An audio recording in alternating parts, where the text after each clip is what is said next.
ओम शांति। आज हम 1 जुलाई 2023 बाबा की मुरली सुनेंगे। सबसे पहले देखते हैं मुख्य पॉइंट्स।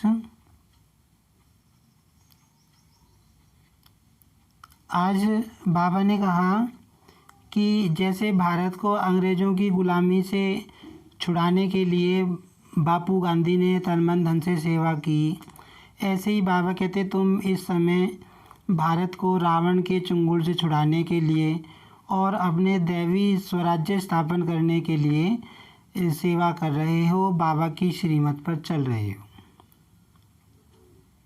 आज बाबा ने बताया कि शांति आत्मा का स्वधर्म है। शांति के लिए तुम्हें कहीं भी जाना नहीं है। बाबा कहते कर्म तो करना ही है, लेकिन अशरीरी होकर रहना है, अपने को आत्मा समझकर चलना है।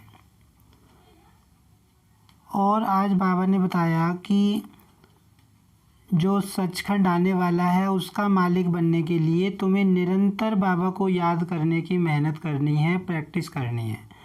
बाबा ने कहा कि तुम जितना याद करोगे बाबा को, उतनी तुम्हारी खुशी बढ़ती जाएगी, तुम्हें नशा चढ़ेगा, खुशी का पारा चढ़ता जाएगा। बाबा ने कहा कि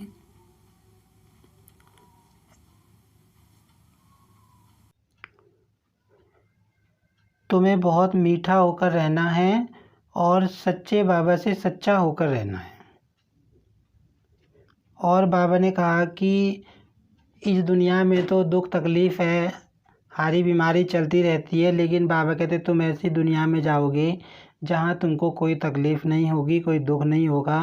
बाबा ऐसी नेचर की ओर कर देते हैं जो वहाँ कोई रोगी नहीं बनेगा और 21 जन्मों के लिए तुम निरोगी बन जाओगे। अब सुनते हैं मुरली विस्तार से। आज की मुरली का सार है, मीठे बच्चे तुम्हें अपने ही तन मन धन से भारत को पावन बनाने की सेवा करनी है। इस भारत को माया रावण से लिबरेट करना है।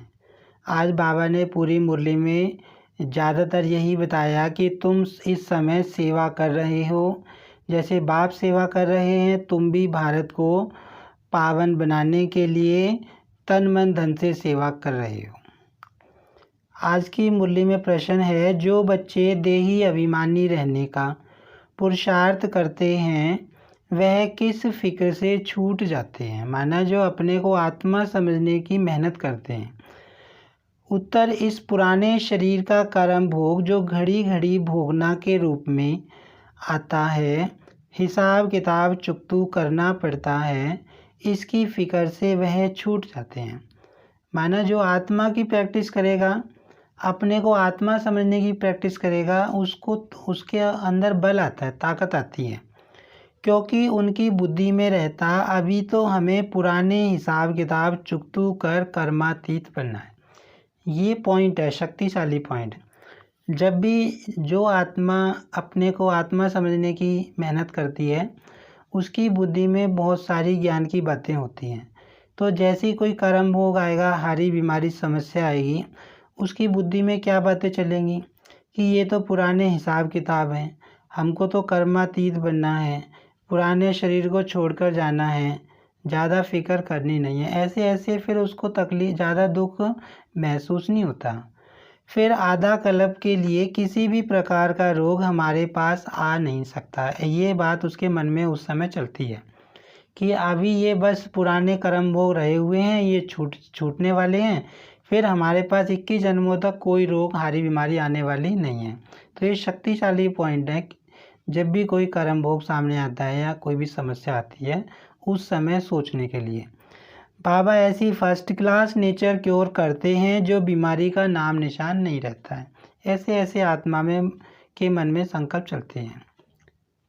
आज की मुरली में गीत है, तुम ही हो माता पिता, तुम ही हो, ओम शांति।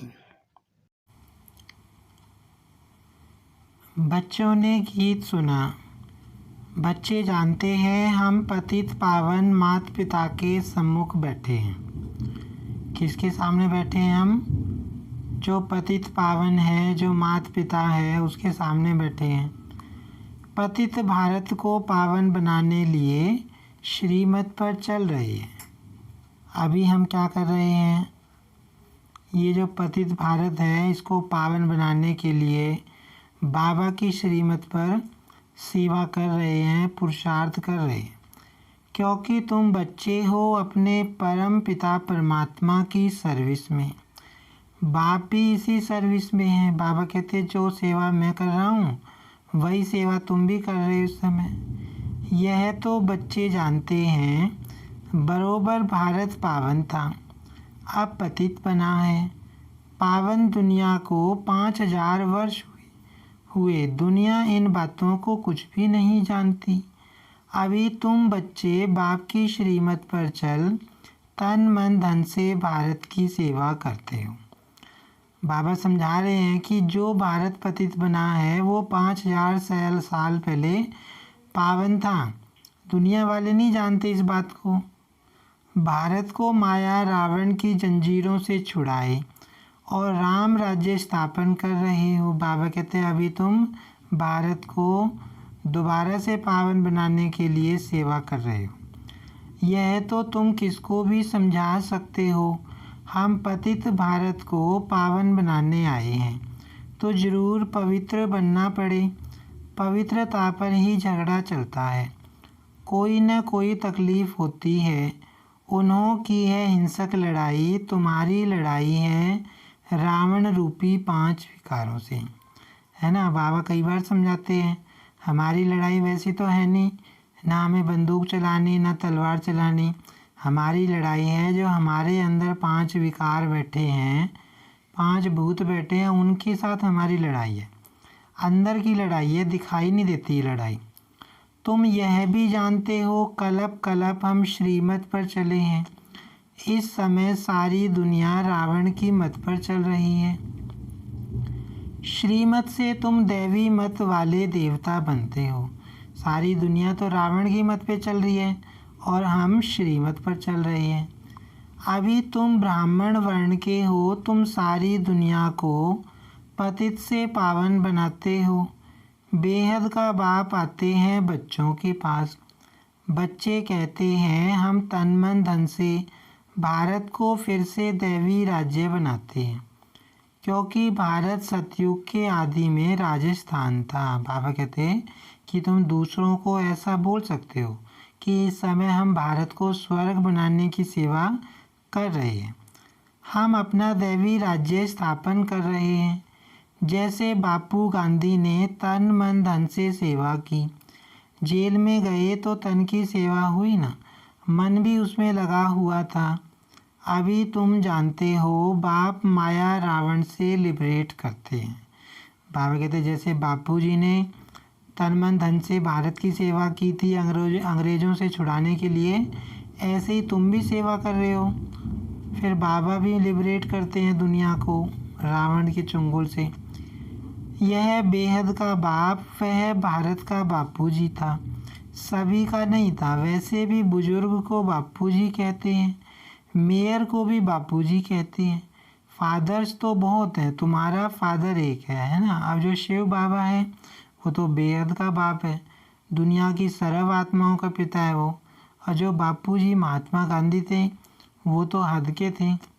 दूसरा न कोई, बेहद का बापू एक है शिव बाबा। वह भारत को पावन बनाने की सर्विस में उपस्थित हुए हैं। जरूर कोई शरीर में आया होगा, साथ में मददगार भी होंगे, अकेला तो नहीं होगा। अब बाबा समझा रहे हैं कि जब भगवान आया होगा, है ना, तो अकेला तो नहीं आया होगा। इतना बड़ा कार्य बाबा कर रहे हैं बच्चों की सहायता से। बाबा कहते हैं मुरली में कि बाप बच्चों की सेवा बिना कुछ नहीं कर सकता, बच्चे बाप के बिना कुछ नहीं कर सकते। तुम शिव शक्ति सेना हो, तुमको समझाने में बड़ा सहज है। उन्होंने भारत को स्वतंत्र कराने में कितना सहन किया। अबलाएं भी जेल आदि में गईं, जास्ती दुख पुरुषों ने उठाया था। अभी फिर तुम माताओं को बहुत दुख सहन करना पड़ता है विष के कारण। बाबा समझा रहे हैं कि भारत को विदेशियों के चंगुल से छुड़ाने के लिए भी मेहनत करनी पड़ी, दुख उठाना पड़ा। और इस समय माताएं और बहनें भी दुख उठा रही हैं। भारत को स्वर्ग बनाने की जो मुहिम है बाबा की, उसमें तुम समझा सकती हो बाप आया है नई सृष्टि रचने, तो पहले पहले ब्राह्मण चाहिए, ब्रह्मा मुख वंशावली ब्राह्मण, फिर तुम देवी अर्थात विष्णु की वंशावली बनते हो। अभी हम ब्रह्मा की वंशावली बने हैं, मुख वंशावली, और फिर हम किसकी वंशावली बनेंगे, देवी वंशावली का हो या विष्णु की वंशावली का हो। यह बुद्धि में रहना चाहिए। बरोबर हम बाबा के साथ मददगार हैं। श्रीमत पर तो हजारों लाखों को चलना है। कितने बाबा के बच्चे हैं पूरी दुनिया में। बापू को भी बड़ी सेना थी, उनमें भी कोई अच्छे नामी ग्रामी थे, कोई कैसे थे। उस बापू ने अंग्रेज़ों से छुड़ाया। अभी तुम बच्चों को रावण दुश्मन से छुड़ाने लिए श्रीमत दे रहे हैं। जैसे वह कहते हैं हम स्वराज्य स्थापन करते हैं, तुम्हारी बुद्धि में है हम श्रीमत पर दैवी स्वराज्य स्थापन कर रहे हैं। आज बाबा जो भारत की आज़ादी के लिए लड़ाई लड़ी थी, देश को अंग्रेज़ों से मुक्त कराने के लिए जो लड़ाई लड़ी थी, बाबा उसकी तुलना इस समय जो कार्य चल रहा है उससे कर रहे हैं। बाबा कहते हैं उस समय जो लोग भारत को छुड़ाने के लिए मेहनत करते थे तो कहते थे हम स्वराज्य के लिए मेहनत कर रहे हैं, और अभी हम किसके लिए मेहनत कर रहे हैं, अपने दैवी स्वराज्य के लिए। कदम कदम पर श्रीमत लेनी पड़ती है, श्रीमत से श्रेष्ठ बनेंगे। हर एक का कर्म बंधन अपना अपना है। कर्मातीत अवस्था को पाने के लिए अंत तक पुरुषार्थ करना पड़ता है ना। पुरुषार्थ हमें कब तक करना पड़ेगा, जब तक हमारे शरीर में प्राण है, विनाश नहीं हो जाता तब तक हमारा पुरुषार्थ चलेगा। बाबा कहते तब जाके कर्मातीत अवस्था आएगी। कर्मातीत अवस्था अभी आई नहीं है, अजुन बहुत पुरुषार्थ करना है, अभी बहुत रहता है करना पुरुषार्थ। कर्मातीत अवस्था वह है जिसमें शरीर को भी कोई दुख न हो। पुराने शरीर को तो अंत तक दुख होता ही है। ऐसे नहीं कि सब संपूर्ण हो चुके हैं, कर्म भोग चुकतू करना है। कर्मातीत अवस्था जब तक हो तब तक माया के तूफान कर्मों के हिसाब किताब की भोगना चली आएगी, उसका फिक्र नहीं करना है। कर्मातीत अवस्था क्या होती है, जब आत्मा बिल्कुल जो है पावन बन जाती है, बिल्कुल संपूर्ण बन जाती है, उस टाइम पे अगर मतलब उसके सारे कर्म भोग चुकतू हो जाते हैं, कोई कर्म भोग उसको भोगना नहीं पड़ता। तो बाबा कहते हैं अभी तुम्हारा हिसाब किताब चल रहा है तो तुम्हें उसकी फ़िक्र करनी नहीं है, माया आएगी। बाप को याद करना है। बाप कहते हैं देही अभिमानी भव। यह अक्षर अभी के ही हैं जो गाए जाते हैं। मनुष्य तो जानते नहीं इसका अर्थ क्या है। अभी तुम जानते हो। सोल कॉन्शियस से हम अकेला होकर बाप को याद कर सकते हैं। देही अभिमानी का अर्थ बाबा बताते हैं कि अपने को आत्मा समझ के बाप को याद करना। आत्मा की जो विशेषताएं हैं उनको धारण करना, उनको याद रखना, उनकी स्मृति में चलना, ना कि शरीर की स्मृति में चलना। लेकिन बाबा कहते दुनिया वाले तो नहीं जानते ना देही अभिमानी का मतलब, क्योंकि दुनिया तो देह अभिमान में है। अब सोल कॉन्शियस बनना है, पुरुषार्थ करना है। मैं आत्मा हूँ, बाप को याद करती हूँ। सर्वव्यापी कहने से हम किसको याद करें। बाप ने समझाया है शांति के लिए कहाँ जाना नहीं है, कर्म तो करना ही है। बाबा कहते कि जैसे दुनिया में शांति के लिए कितनी आत्माएं भटकती हैं, है ना। बाबा कहते तुमको शांति के लिए कहीं जाने की ज़रूरत नहीं है। अशरीरी होकर रहना, मतलब अपने को क्या समझना है, मैं शरीर नहीं, मैं आत्मा हूँ, अशरीरी आत्मा हूँ। हम आत्मा हैं, यह ऑर्गन्स है। आत्मा का तो स्वधर्म है ही शांत। हम बाजा नहीं बजाते, वह सन्यासी आदि तो हठ योग करते हैं।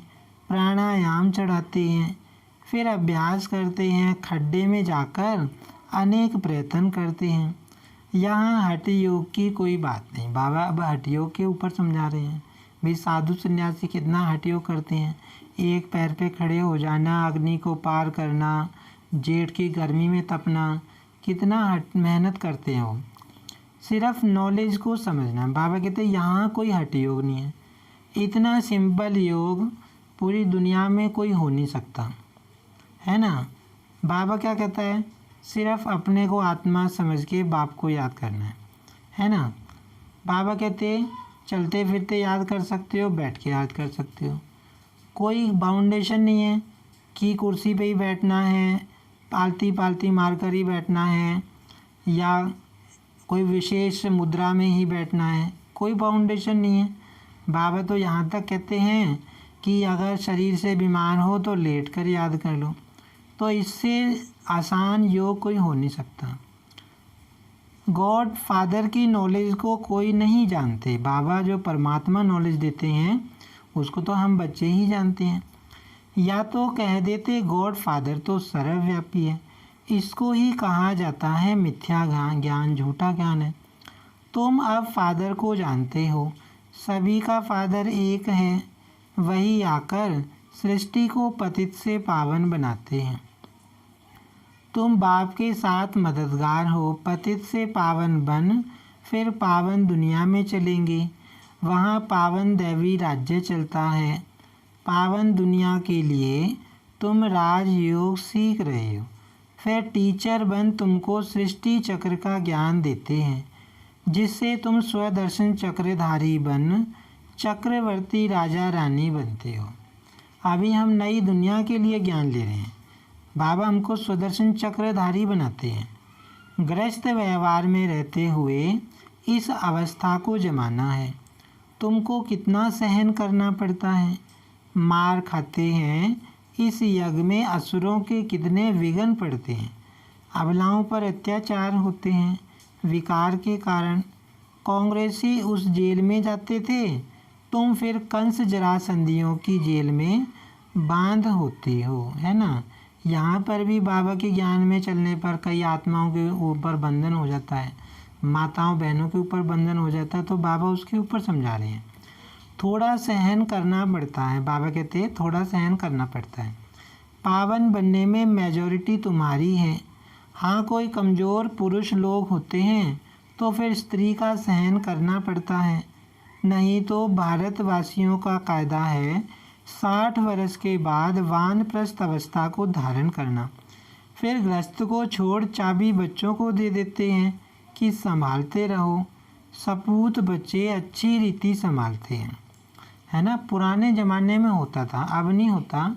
पुराने ज़माने में 60 साल की उम्र होने के बाद माँ बाप क्या कहते थे, अब तो हम जा रहे हैं वानप्रस्थी बनकर, तीर्थ यात्रा पर जा रहे हैं, अब तुम संभालो सारी जिम्मेवारी। हमने सारी जिम्मेवारी अपनी पूरी कर दी, लेकिन अब तो कोई नहीं जाता, अब तो घर पे ही रहते हैं, वैसे ही घूमाते हैं तीर्थों पर। सपूत बच्चे अच्छी रीति संभालते हैं, बाप ने सेवा कर बड़ा बनाया, फिर बच्चे का फ़र्ज है संभालना। कहेंगे आप सत्संग आदि करो, हम संभाल करते रहेंगे। तो पुराने टाइम में बच्चे भी संभाल लेते थे, कहते थे जाओ तुम तीर्थ यात्रा कर लो, हम संभाल लेंगे। आजकल बच्चे भी दुश्मन बन पड़ते हैं। तुम बच्चों की युद्ध है माया रावण के साथ। उन्होंने फिरंगियों से लिबरेट किया गांधी की मत से। तुम पर माया रावण ने 2500 वर्ष राज्य किया है। बाबा कहते हैं वहाँ फिरंगियों की बात थी, अंग्रेज़ों की बात थी, और यहाँ किसकी बात है, रावण की। फिरंगियों ने तो खैर इतना ज़्यादा राज्य नहीं किया। बाबा कहते हैं सबसे ज़्यादा बड़ा राज्य तो ये रावण ने किया है। 2500 साल से रावण का राज चल रहा है, 5 विकारों का राज चल रहा है, जो अभी तक गया नहीं है। यह माया बड़ी बलवान है, उनको तो लिबरेट करने में 40-50 वर्ष लगे, मेहनत लगती है। यहाँ भी तुम श्रीमत पर जीत पाते हो। रावण तुम्हारा बड़ा पुराना दुश्मन है, तुमको गोली मारती है माया दुश्मन। काम का है सबसे बड़ा बॉम्ब, माया से बड़ा खबरदार रहना है। बाबा कहते हैं जितना तुम याद करेंगे उतना खुशी का पारा चढ़ेगा। बाबा को जितना हम याद करेंगे उतनी हमारी खुशी बढ़ती जाएगी। तुम जानते हो हम ईश्वर की औलाद बने हैं। श्रीमत से स्वराज्य स्थापन करते हैं 21 जन्मों के लिए। कांग्रेसियों ने स्वराज्य लिया अल्पकाल के लिए, वह कोई स्वराज्य नहीं है और ही मुसीबत है। परंतु यह तुम जानते हो मृग तृष्णा के समान राज्य मिला हुआ है। माना भाई अंग्रेज़ों से राज्य तो हमने ले लिया, फिर भी देखो सुख तो नहीं आया ना। तो बाबा कह रहे हैं कि राज्य तो मिला लेकिन मृग तृष्णा के समान राज्य मिला। कांग्रेस कैसे बनी यह कोई गीता भागवत में नहीं है। अभी तुम समझते हो उनको तो कुछ नहीं मिला, करके एमपी आदि बने सो भी अल्पकाल क्षण भंगुर के लिए। अब तो सब दुखी हैं। हम स्वर्ग की स्थापना कर रहे हैं। ड्रामा में विजय तो तुम्हारी नूंदी हुई है। तुम राजयोग सीख रहे हो। जानते हो हम सूर्यवंशी बनेंगे। बाबा कहते कि तुम्हारी विजय निश्चित है, ड्रामा में नूंदी हुई है। ऐसा नहीं कि हमारी जीत रावण पे होगी नहीं होगी, 100% होगी। बाबा पूछते हैं तुम सूर्यवंशी बनने के लिए पुरुषार्थ करते हो व चंद्रवंशी बनने के लिए? तो कहते हैं हम सूर्यवंशी का करते हैं। सूर्यवंशी कौन बनेंगे? जो पहले सतयुग में आएंगे और त्रेता में चंद्रवंशी आते हैं। तो बाबा पूछते हैं बताओ कौन सा पुरुषार्थ करते हो? तो बच्चे कहते हैं हम तो सूर्यवंशी बनेंगे। मम्मा बाबा कहने वाले तो ज़रूर सूर्यवंशी ही बनेंगे। इसको कहा जाता है फॉलो फादर मदर। माता पिता है ना, यह सूर्यवंशी महाराजा महारानी बनते हैं। यह तो सबको 100% निश्चय है। माता पिता बच्चों को कहते हैं तुमको भी पुरुषार्थ कर तखत नशीन बनना चाहिए। अब मम्मा बाबा भी बच्चों को कहते हैं ना, बाबा भी बच्चों को कहते हैं कि तुम्हें मेहनत करनी है, तखत नशीन बनना है, तखत लेना है, पुरुषार्थ करके फॉलो करना चाहिए। कोई शुभ बोलते हैं तो कहा जाता है अच्छा तुम्हारे मुख में गुलाब। अरे सूर्यवंशी बनना कोई कम बात थोड़ी है। कितने हीरे जवाहरों से सजे हुए महल होंगे हैं। बाबा कहते कि तुम कितना शुभ बोलते हो, चलो हिम्मत तो रखते हैं कि हम सूर्यवंशी बनेंगे। तो बाबा कहते कि सूर्यवंशी बनना कोई छोटी मोटी बात है, अच्छी बात है, हिम्मत रख रहे हैं, क्योंकि सर्वोत्तम सुख सतयुग में ही होंगे। बाबा कहता त्रेता भी 25% पुराना हो जाता है। बाबा कहते हैं वहाँ कैसे कैसे महल होंगे हीरे जवाहरों से सजे हुए। कितना ऊंच पद है, विचार करने से रोमांच खड़े हो जाते हैं। बाबा हमको कितना ऊंच बनाते हैं। हम तो कुछ भी नहीं जानते थे। गावड़े का छोरा गाया हुआ है ना। आप देखो ये योग की पॉइंट है। हम मन ही मन में सोचते हैं कि बाबा हमको क्या बना रहा है, हम क्या थे और क्या से हमको क्या बना रहा है। ऐसे योग में बैठ के हम सोचते हैं, है ना। हम सतयुगी दुनिया में जाएंगे, सोने के महलों में रहेंगे, हीरे जवाहरों के महलों में रहेंगे। तो ऐसे ऐसे जब हम सोचते हैं तो हमारे मन में खुशी बढ़ती है। गावड़े का छोरा गाया हुआ है ना। गावड़े का छोरा कोई कृष्ण नहीं था। यहाँ गांव वाले कितने आए हैं। गरीबों का ही सौभाग्य है, साहूकारों का तो हृदय विदीर्ण हो जाता है। बाप कहते हैं मैं हूँ ही गरीब निवाज। देखते हो कौन कौन आते हैं वर्षा लेने। तो कोई भी मिले बोलो हम भारत की सर्विस में हैं। तन मन धन से भारत को स्वर्ग बनाने की सेवा करते हैं। तो कोई भी इनकम टैक्स वाला ऑफिसर होगा तुमको झट माफ़ कर देगा। बाबा कहते हैं ऐसे बोलो कि हम क्या सेवा कर रहे हैं, भारत को नया बनाने की सेवा कर रहे हैं। उस गवर्नमेंट के पास तो बहुत पैसे बर्बाद होते हैं, तुम्हारे पैसे तो भारत को आबाद करते हैं। अब बाबा के यज्ञ में जो पैसा आता है, भंडारी में जो पैसा आता है, हर सेंटर पे सेवा में लगाया जाता है अन्य आत्माओं की, वो संभाल के जमा करके तो नहीं रखा जाता। तो बाबा कहते हैं कितना फ़र्क है, किसको भी समझाओ तो वह चकित हो जाए। ओहो यह तो बड़ा भारी सर्विस करने वाले हैं, ऐसी सर्विस करो, बहुत बहुत मीठे बनो। सच्चे साहेब से सच्चा होकर रहना है, सच्चे साहेब को याद भी करना है ना। बाबा ने 3 बातें बताई। एक तो बहुत मीठा बनकर रहना है, मतलब प्यार से बात करनी है। किसी को प्यार से अगर हम ज्ञान भी सुनाते हैं तो उसको टच जल्दी हो जाता है। एक, बाबा से सच्चे होकर रहना है और बाबा को याद भी करना है। अगर सचखंड का मालिक बनना है तो सच्चे बाबा को निरंतर याद करने का अभ्यास करो। बाबा क्या कहता है? निरंतर, लगातार याद करने का अभ्यास करना है। सिमर सिमर सुख पाओ, जितना याद करेंगे उतना सुख मिलेगा। ऐसा और कोई नहीं जिसके कलह कलेश मिटे हुए हों। कुछ न कुछ बीमारी आदि होती रहती है, वहाँ तुमको कुछ भी नहीं होगा। अभी हमारे पाप कटे नहीं ना, इसलिए कोई ना कोई हारी बीमारी, तकलीफ, परेशानी, समस्या लगी रहती है। लेकिन बाबा कहते हैं सतयुग में तुमको कुछ भी परेशानी नहीं होगी। बाप ऐसा नेचर क्योर कर देते हैं जो तुम कभी रोगी नहीं बनेंगे। 21 जन्म तुम निरोगी बन जाते हो, तो इतना नशे में रहना चाहिए। फ़र्क समझाओ। पांडव कौरव क्या करत भाई? उस बापूजी ने क्या किया, यह बेहद का बापूजी क्या करते हैं?